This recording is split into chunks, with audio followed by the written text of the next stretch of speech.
Hi friendship, ano na dyan? Kamusta? So karon manghambog ta sa atong Shopee item. So makakilig na siya, makakilig. Excited na kay ko i-unbox siya. Kay excited kaayo ko sa akong item nga na order. I-share na ako sa inyo, kaswerte ba ninyo da? Kabuutan ba nimo girl?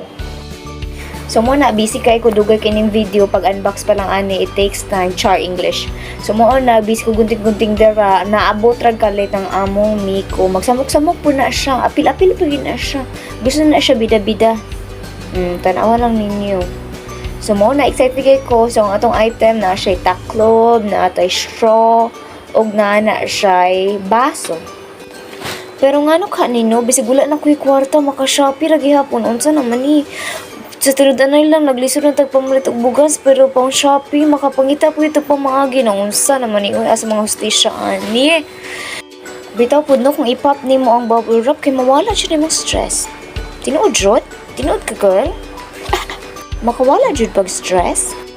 Kaya ako feeling ko lang makawala jud stress. Way nangutana, girls, share ko lang, mong pagbuot. Pero sa tinudanay lang nindot yung kailang item kay well packaged do, another English. So di gid siya mabuo kay ngano putos kayo siya og bubble wrap damaw na. Dagipsit-pisat ko ng bubble wrap. Kay lagi excited kay ko gamito na akong item gikan sa Shopee. So gigamit na dayon nako, wala na ako gipabtag ugma-ugma, gihugasan na dayon nako. Tapos nagtimpla-timpla dayon juice para lakas maka LR char lang. Bahalag pobre basta hilas da mereze. Kaya panindigan lagi nato na itong pagkahilas na bahalang nagkalisod basta makapag-video. So mo, nagbutan na akong lemon. Siyempre, kadaghang tag-stock ng lemon, kaya maligit na tagbutas mo. Anong pamalit na mo, oy, da, kakapoy ng hangyo sa iyo. So, wak pa na human si ate girl pang hambog, oy. Da. So mo, na naginom-inom ko juice.